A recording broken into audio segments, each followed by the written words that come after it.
Hola a todos, nuestro grupo está formado por Julia Alguacil, Pedro Expósito, Francesca Iurato y yo, Nuria Ramírez, y os vamos a hablar sobre el español de Argentina y Uruguay. Os presento los temas que trataremos en la presentación. Primero vamos a contextualizar el ámbito histórico-cultural, después analizamos las principales características fonéticas, morfológicas, sintácticas y léxicas, presentamos el espacio geográfico de Argentina y Uruguay, después habrá una parte práctica y la bibliografía. Bien, atendiendo al primer punto, el histórico-cultural, con respecto a Argentina, sabemos que es el país hispanohablante más grande, cuyo territorio lo vemos específicamente en la diapositiva. Así pues, dentro de las fronteras de este país van a existir, por tanto, varios dialectos regionales y sociales, y todos ellos van a estar ensobrecidos por la prestigiosa habla porteña de Buenos Aires. La diferenciación regional más llamativa lo que va a afectar son a las variables fonológicas. Por lo tanto, vamos a encontrar diversos dialectos. Por ejemplo, en la región costera litoral se extiende desde Buenos Aires, Entre Ríos y Santa Fe hasta el extremo sur de Argentina. Ahí encontramos un dialecto. Después encontraremos otro en el extremo occidental de Argentina, concretamente en las zonas de Mendoza y San Juan. A diferencia de la parte extrema noroccidental, que tiene un influjo de quechua, va a comprender Tucumán, Salta y Jujuy. Y en el nordeste encontraremos un influjo guaraní, que abarca las zonas de Corrientes y Misiones. Después tendremos otro dialecto en la región central, que está concretamente centrada en Córdoba. Y finalmente, unos pequeños enclaves que se denominamos el dialecto de Santiago del Estero y el habla de las Collas en la frontera con Bolivia. Bien, sabemos que durante la época colonial se van a producir unos reajustes un tanto considerables en los asentamientos y en la jurisdicción. Así pues, la colonización de Argentina se va a llevar a cabo desde 3 puntos distintos, lo que va a ocasionar que cada uno tuviera una evolución lingüística distinta. Así podemos ver cómo Buenos Aires fue fundada en 1536 por Pedro de Mendoza. Unos cuantos años después, en 1580, fue refundada de nuevo por un puñado de colonos procedentes de España y de las colonias vecinas. Así, Tucumán y las ciudades vecinas se van a convertir, por tanto, en las principales abastecedores de carne y tejidos de la zona de Potosí y del resto de las charcas.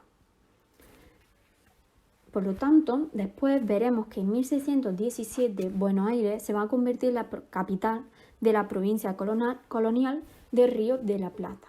Esta ciudad va a ir creciendo hasta convertirse en la segunda ciudad más grande del hemisferio occidental. Y de esta van a salir los colonos que posteriormente, en 1726, van a fundar Montevideo.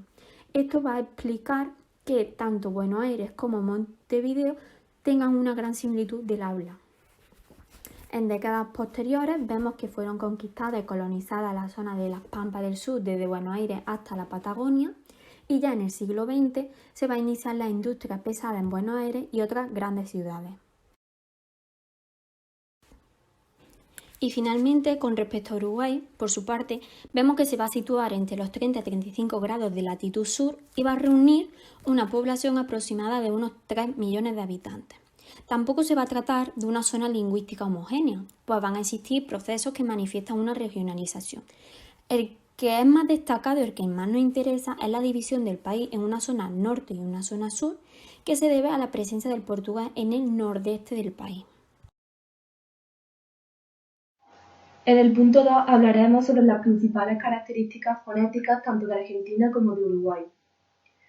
En Argentina, los 5 fonemas vocálicos tónicos normalmente no presentan alteraciones en su articulación con respecto al español medio, pero cuando estos fonemas son átonos, pueden cerrarse o abrirse en los sociolectos medios y bajos, como por ejemplo ocurre cuando se pronuncia comisaría, policía, etc.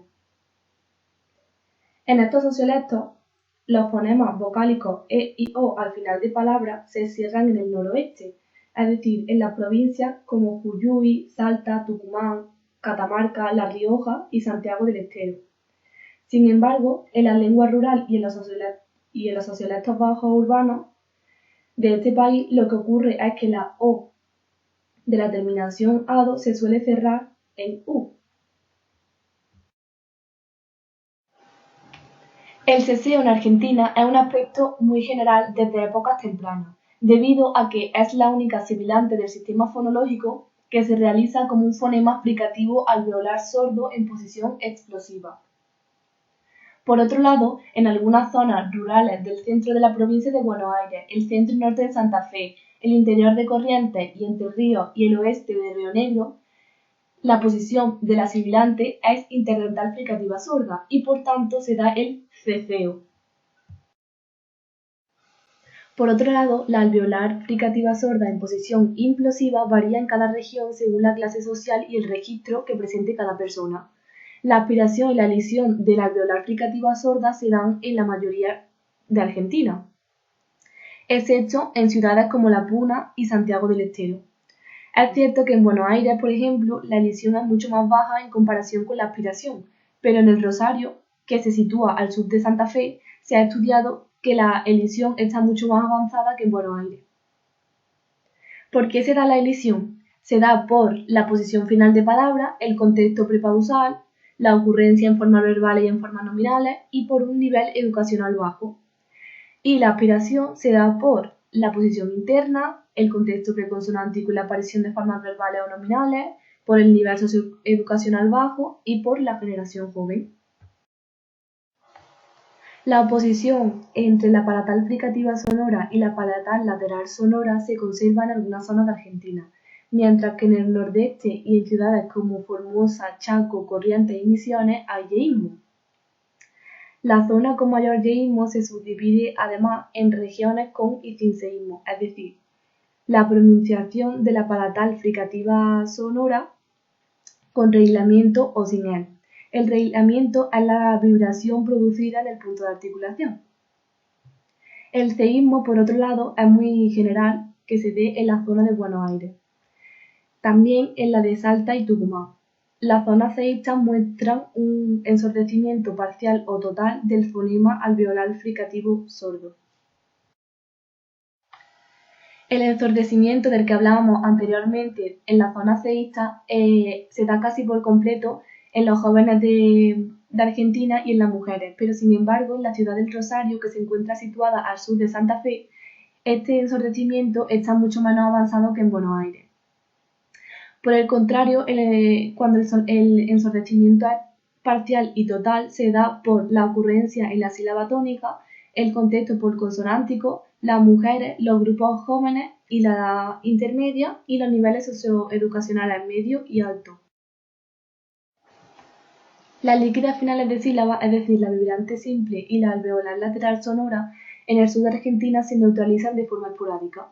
Por ejemplo, los textos de principios del siglo XIX nos muestran a la perfección esta neutralización y pérdida de líquida en posición final y en posición intervocálica. Pero la gran inmigración que sufre Europa a finales del siglo XIX y principios del XX es lo que hizo desaparecer esta neutralización en todos los subdialectos del español de Argentina. En pantalla vais a poder leer un ejemplo donde se ve perfectamente esta neutralización.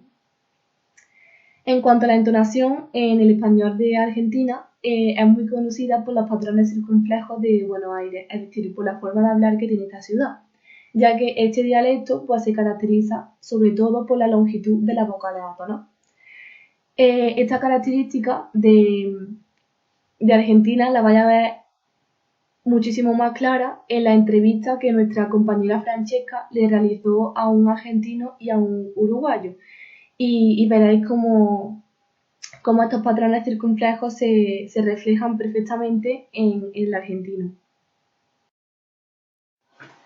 A continuación haremos referencia a determinadas zonas de Argentina y sus características más destacadas. Por ejemplo, en Buenos Aires o el litoral del sur hay dos fundamentales. La primera es que la vibrante múltiple se pronuncia como una vibrante alveolar y la segunda es que el fonema palatal fricativo sonordo se pronuncia como fricativo canalado, más conocido como ceísmo o reglamiento, debido a que el fonema palatal lateral sonoro no existe en esta zona.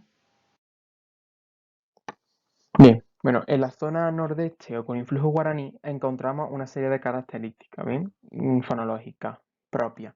Entre ellas, pues podemos ver la primera, que sería que el fonema palatal lateral sonoro se conserva todavía en ciudades como Misiones o Corrientes, aunque también existe el yeísmo. El fonema palatal fricativo sonoro suele ser africado, al igual que en Paraguay. Otra característica sería que la vibrante simple final cae con frecuencia, sobre todo en los infinitivos, concretamente en ciudades como Corrientes y Misiones. La vibrante múltiple a veces se pronuncia como una fricativa reilada, es decir, que la mayoría de los hablantes distingue la vibrante múltiple de la palatal fricativa sonora y de la palatal lateral sonora. Y por último, vemos que aparecen oclusiones glottales entre palabras. Bueno, en las zonas del norte, oeste o con influjo del quechua encontramos 5 características que vamos a destacar. Bien, en primer lugar, vemos que se produce la asimilación de la vibrante simple final de sintagma en el límite entre Bolivia y Paraguay. Esto principalmente se debe a una relación de bilingüismo que existe con el quechua. Bien, por lo tanto, al producirse esto, se realiza la asimilación de la vibrante simple final. Por otro lado, en Santiago del Estero, la palatal fricativa sonora se pronuncia como palatal fricativa sonora y la palatal lateral sonora como alveolar fricativa sorda. En tercer lugar, vemos que el grupo TR se realiza casi africada en gran parte de la zona del interior norteña. Este fenómeno se produce en las zonas costeras aisladas. Por otro lado, vemos que los dialectos centro-norteños, como por ejemplo los de Córdoba o Tucumán, presentan tendencia hacia un ritmo acentual temporal. Y finalmente, vemos que el fonema palatal fricativo sonoro suele pronunciarse como fricativa palatal débil. Bueno, bien, con respecto a las características fonéticas de Uruguay, bien, vemos que la situación lingüística que existe en Uruguay no resulta homogénea, ¿bien? Sino que el país se encuentra dividido en una zona norte y una zona sur. Esto principalmente se debe a que existe una presencia de variedades lingüísticas portuguesas antiguas que conviven con variedades lingüísticas del español. El portugués no solo fue la única lengua de procedencia, sino que también hay algunos elementos hispánicos con predominios canarios y otros de origen brasileño. Por tanto, a continuación vamos a ver las características fónicas y fonológicas más notables dentro del español propio de Uruguay. En primer lugar, vemos que en el ámbito fonológico se ha investigado sobre la realización de la alveolar fricativa sorda. La pérdida de esta consonante fue consecuencia de la apertura de las vocales A, E y O para indicar el plural. En cuanto al ámbito fónico, encontramos la apertura de las vocales medias E, O y la nasalización y centralización de la A. Y por último, en el consonantismo observamos que se señala las realizaciones de la bilabial oclusiva sonora y de la dental oclusiva sonora en las posiciones en las que el español prefiere la solución fricativa, es decir, entre vocales.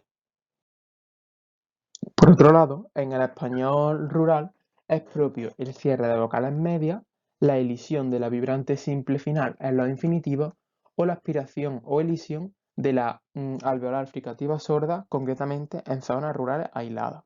Al sur de Uruguay, en Canelones o en el español de las rurales, existe la confusión de líquida o eliminación de ellas al final de palabras y el cierre de las vocales medias en el interior de la palabra. Por eso se produce el cierre de la O final de la palabra.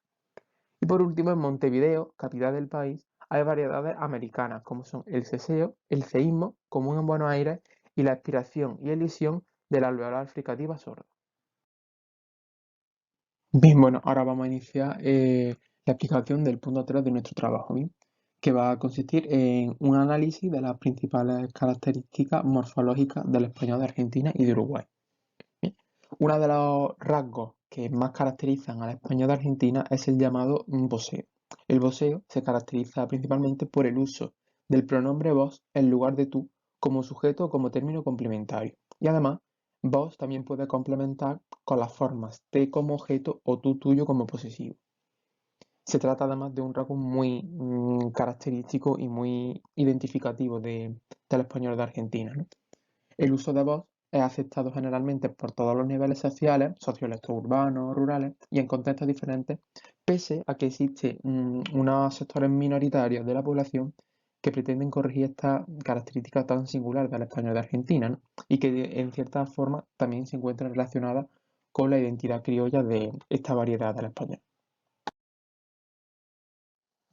Bien, bueno, el hecho de que el pronombre tú se encuentre ausente en el español argentino y haya sido sustituido por el pronombre vos, bien, provoca que no existan combinaciones de tú más forma verbal dentro del voceo, ¿bien? Por lo tanto, observamos que se producen una serie de variaciones bastante significativas en las terminaciones verbales que suelen acompañar a vos seguido de una forma verbal, ¿sí? Generalmente, las terminaciones que suelen ir acompañando al pronombre vos suelen ser as, es e is. Bien, as para la primera conjugación, es para la segunda e is para la tercera. Aunque también observamos que se pueden dar las terminaciones as, is, bien, precedidas del pronombre vos. Bien, este tipo de terminaciones se suelen extender en el sociolecto bajo de localizaciones como Tucumán, Cuyo, nordeste de Córdoba, San Luis, sur de San Juan, Mendoza, norte de Neuquén, centro del país, argentino del litoral, pampeana y noreste, bien, donde se aprecia una cierta influencia del quechua al darse el uso de is con verbos de la segunda conjugación, entre personas generalmente que tienen poca instrucción, ¿vale? También se observa la existencia de una forma distongada de las terminaciones "ais" y "eis", pero este uso ya no se contempla salvo en regiones rurales que se encuentran aisladas, ¿sí? Las terminaciones "ais", "is", "id", ¿bien? Se las encontramos en sociolectos altos y medios, ¿bien? Con las formas generalmente voceantes monostongadas. Bien, bueno, el pronombre vos, seguido de la forma verbal en imperativo, ¿bien? Suele estar acompañada generalmente con las terminaciones a para la primera conjugación, e para la segunda e i para la tercera. El pretérito perfecto simple de indicativo se asocia siempre con las terminaciones este y este, ¿bien? Siendo este predominante en los sociolectos altos del habla del español de Argentina, ¿sí? El presente subjuntivo, ¿sí?, conlleva una serie de variaciones entre las formas tuteante y voceante, ¿sí? Por un lado, en el sociolecto culto de Buenos Aires y Rosario predomina el tuteo frente al voceo. En el sociolecto alto de Salta y Tucumán hay preferencia para las formas voceantes frente a las tuteantes.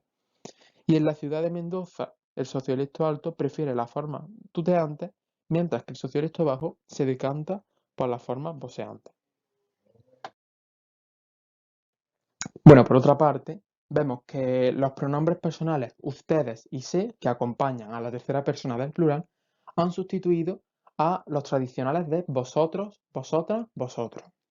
Por otro lado, también vemos que los pronombres átonos, lo, la, los, las y leles se han acomodado, como en gran parte del territorio de Hispanoamérica, al uso etimológico que sigue la norma del español meridional. Esto es decir, que lo, la, los, las actúa como objeto directo y leles como objeto indirecto. Volviendo un poco al paradigma verbal, observamos que el pretérito anterior de indicativo y los dos futuros de subjuntivo desaparecen, ¿bien? Pero vemos también que esta existencia está documentada que permaneció en el habla oral hasta finales del siglo XVIII y principios del XIX en el español de Buenos Aires, Santa Fe, Corrientes y Tucumán. Por último, el futuro de indicativo sigue existiendo en todo el país, ¿bien? Y además es destacable el predominio de las formas en da frente a las en se del subjuntivo. Y bueno, ya para ir terminando un poco con el punto 3, vamos a ver una de las últimas características del español de Argentina, que es el uso estricto y mayoritario del loísmo. El loísmo, el cual se emplea el lo como clítico del complemento directo de la tercera persona del singular. ¿Bien? Pese a que está muy extendido en toda Argentina, ¿bien?, existen algunas regiones en las que el lo se emplea a veces como clítico del dativo. Por ejemplo, lo di un regalo en vez de le di un regalo. ¿Bien? Y en el nordeste es particular, sería un poco la excepción, y mucho más frecuente el uso de le frente a lo. ¿Sí? Y ya para finalizar, con respecto al español de Uruguay, el empleo de las formas del voceo es frecuente y está estigmatizado más en el subjuntivo. ¿Vale? Pues esto es todo con respecto a este punto. Bueno, en el punto 4 analizamos las principales características sintácticas de Argentina y Uruguay. ¿Qué es sintaxis? La sintaxis es la parte de la gramática que estudia la forma en que se combinan y relacionan las palabras para formar secuencias mayores, como los sintagmas y las oraciones. En español de Argentina y Uruguay tenemos una estructura distinta respecto al español estándar. A veces puede resultar extraño porque producen redundancia o contradicción de género. Sin embargo, debido a su largo utilizo, lo analizamos como rasgo propio de la variante argentina-uruguaya.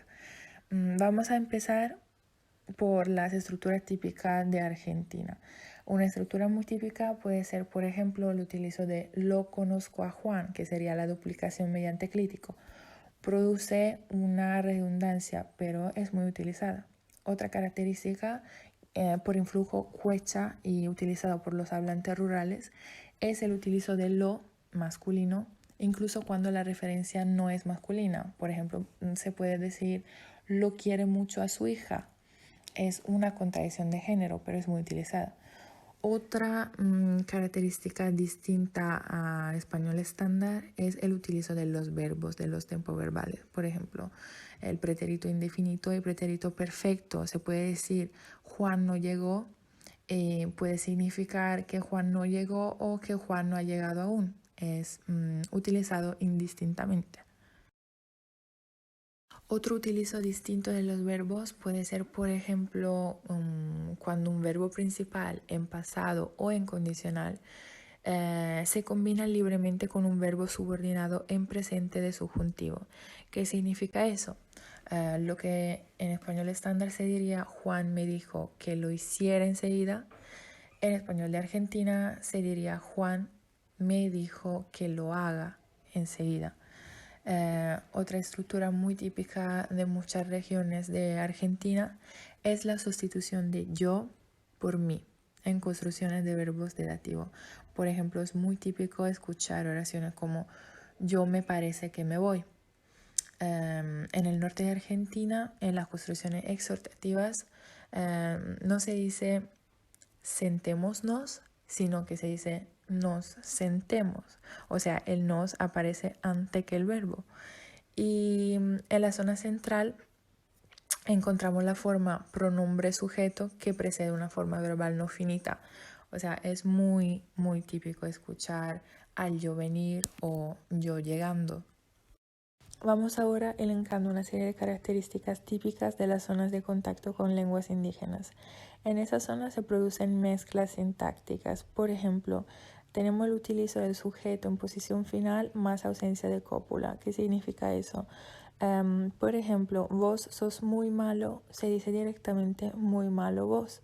Tenemos el posesivo redundante, se puede decir de mi cabeza sufro.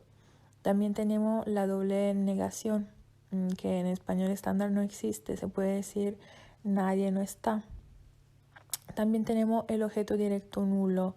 Por ejemplo, una frase que en español de España se diría llevé los papeles para la farmacia y no sé si los perdí.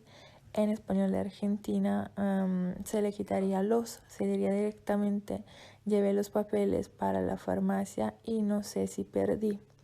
También se utiliza eso pospuesto como elemento de inclusividad. Por ejemplo, si yo digo las batatas eso, me refiero a elementos de la misma categoría, por ejemplo, otras verduras, otra comida, dependiendo del contexto, claro. Y tenemos, por ejemplo, el utilizo de grande en vez de mucho. Por ejemplo, se puede decir comí grande.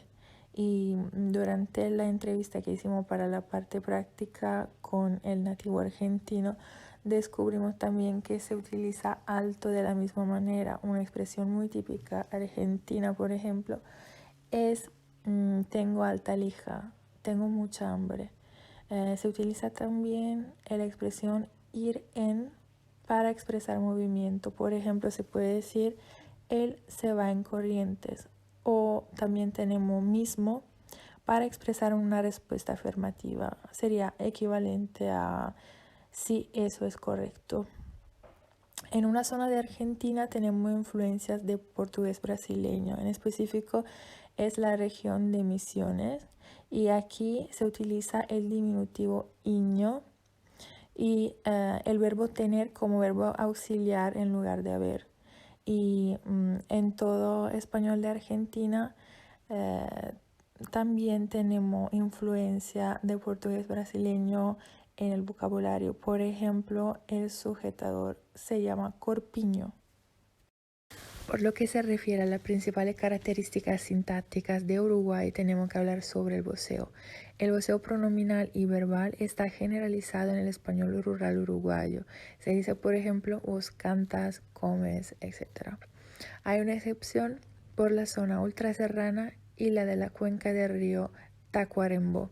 En la zona ultraserrana, por ejemplo, se utiliza el tuteo con alternancia de tú más verbo voceante. Por ejemplo, se dice tú cantas, tú comes, etc. En la ciudad de Rocha, que es donde se habla el mejor español del país, el tuteo pronominal y verbal solo está presente en los niveles más bajos de la sociedad. En el caso del imperativo, se usa la forma cantar, comer, vivir si la orden es positiva. En cambio, cuando la orden es negativa, se utiliza la forma de subjuntivo. No cantes, no comas, etc. Y ahora con el punto 5 del índice, titulado como análisis de las principales características léxicas, en el Argentina encontramos que hay una rica variedad de regionalismos, pero el que tiene una difusión mucho más amplia es el dialecto de Buenos Aires. Puede dividirse en 3 categorías.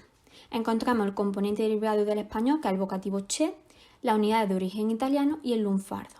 Con respecto al primero, el vocativo che es tan llamativo que los habitantes de los países vecinos van a emplearlo como los che para caracterizar a todos los argentinos. Vemos términos como pibe o piba que se utilizan de una manera apelativa, los cuales podrían haber llegado a través de las Islas Canarias. Con respecto a la segunda categoría, las unidades de origen italiano, se va a limitar al coloquialismo. Encontramos que los argentinos van a emplear para decir adiós chau del italiano ciao. Y finalmente, con el lunfardo, de origen híbrido, se va a desarrollar entre las clases sociales más marginadas de Buenos Aires. Por lo tanto, lo podemos ver como que es la lengua vernácula de las clases obreras de este país. Encontramos palabras como bacán, que significa hombre tipo, cana, policía, minga, no nada, o maniar, que significa saber. En la diapositiva vamos a encontrar diversos ejemplos. Por ejemplo, barranca, que significa corte vertical profundo en el terreno, pararse, que es levantarse, atracar, que es acercar. Después veremos muchas voces del léxico general que proviene del taíno, como batata, cacique, hamaca, maíz, que es de origen guaraní. A su vez vemos voces de procedencia africana, nombres de frutas, banana, danzas musicales, bongo y prácticas religiosas, vudú. Y, como ya hemos dicho, de origen italiano podemos encontrar diversos léxicos como antipasto, bondiola, viaba, que significa paliza, mufa, mal humor, etc. Para estudiar el cocoliche debemos saber que en las primeras décadas del siglo XX se dio lugar a un cambio demográfico bastante importante en Buenos Aires y en Montevideo, debido a la inmigración de cientos de italianos. El origen de la palabra cocoliche no está del todo claro, pero sabemos que se va a adoptar para designar a esos inmigrantes italianos que vinieron a este país y su esfuerzo por hablar español, debido a que eran pobres, eran analfabetos. Así pues, en la práctica va a mezclar su dialecto italiano con lo que va aprendiendo del español y da lugar al cocoliche, que nosotros hoy se recuerda como una creación de la cultura popular, y vemos un ejemplo en la diapositiva. Con respecto al habla gaucheca, vemos que el vaquero de las Pampas va a proporcionar un modelo lingüístico con el cual se va a identificar tanto Argentina como Uruguay en la literatura y en la vida cotidiana. Vemos en la diapositiva que el habla gaucheca es una combinación de unidades léxicas, formas morfológicas populares y una erosión fonética. Y vemos que van a incluir elementos tanto arcaicos, rústicos y argentinismo legítimo. Finalmente, con respecto al léxico de Uruguay, vemos, como ya hemos nombrado anteriormente, que su situación lingüística no es una zona homogénea, sino que está dividida en la zona sur y en la zona norte. En la zona norte vemos esa presencia del portugués, en el nordeste concretamente. En cambio, el sur fue poblado por elementos hispánicos con un predominio canario. Además, vemos como hay otros de origen lusitano que ingresaron al país por la zona nordeste. En la segunda mitad del siglo XIX van a confluir corrientes migratorias de diverso origen, como es el italiano. Así vemos, por ejemplo, un claro ejemplo es el uso tú con el verbo voceante. Tú cantas, comes, vivís. En el punto 6 os enseñamos el espacio geográfico de Argentina y Uruguay a través de los mapas. Para finalizar con la explicación de las dos variedades lingüísticas que forman nuestro trabajo, os hemos propuesto dos actividades en la parte práctica y también un dato muy curioso que luego podréis ver. En cuanto a la actividad número 1, trata de observar con detenimiento los dos mapas que aparecen en la siguiente diapositiva. Una vez observado cada mapa, pinchando en cada uno de ellos o a través del siguiente enlace, accederéis a la actividad. La actividad consta de indicar en cada mapa las provincias de Argentina y de Uruguay. El fin de la actividad es que sepáis reconocer de qué provincia está compuesta cada variedad lingüística. A continuación tenemos los dos mapas de Argentina y Uruguay. Y con respecto a la segunda actividad, vemos que tenemos que pinchar en el enlace en la que en la diapositiva encontramos subrayado y encontraremos un cuestionario tipo test con 10 preguntas sobre esas variedades lingüísticas que hemos estudiado anteriormente. A través del siguiente enlace encontramos una entrevista que hicimos a dos nativos, Rodrigo y Stefano, para entender de una manera más práctica las expresiones y las palabras que utilizan en el día a día. Para concluir, en el punto 8 tenemos la bibliografía. Las dos fuentes que utilizamos fueron el Manual de Dialectología Hispánica, El Español de América, de Manuel Alvar, y El Español de América, de John Lipsky.